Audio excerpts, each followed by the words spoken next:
నమస్తే అండి. మా తోటలో ఉన్నటువంటి పచ్చిమిరపకాయ చెట్లు చూపిస్తున్నానండి. నేను ప్రతి సంవత్సరం కూడా ఇలాగే ఓన్‌గా గ్రో చేసుకుంటూ ఉంటానండి పచ్చిమిరపకాయ చెట్లని.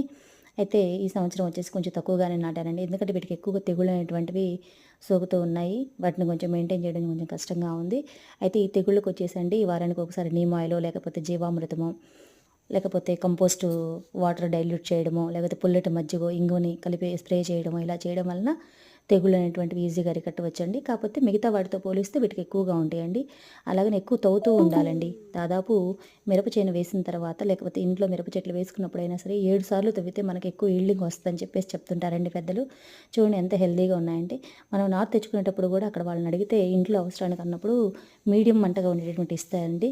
కాబట్టి హెల్త్‌కి కూడా చాలా మంచిది. ఘాటుగా ఉండవు. కాబట్టి ప్రతి ఒక్కరం కూడా ఓన్‌గా ఫుడ్ అనేటువంటిది గ్రో చేసుకుంటే చాలా బెటర్ అండి. ఈ వీడియో మీకు నచ్చితే లైక్ చేయండి, షేర్ చేయండి, సబ్స్క్రైబ్ చేయండి. Thank you very much.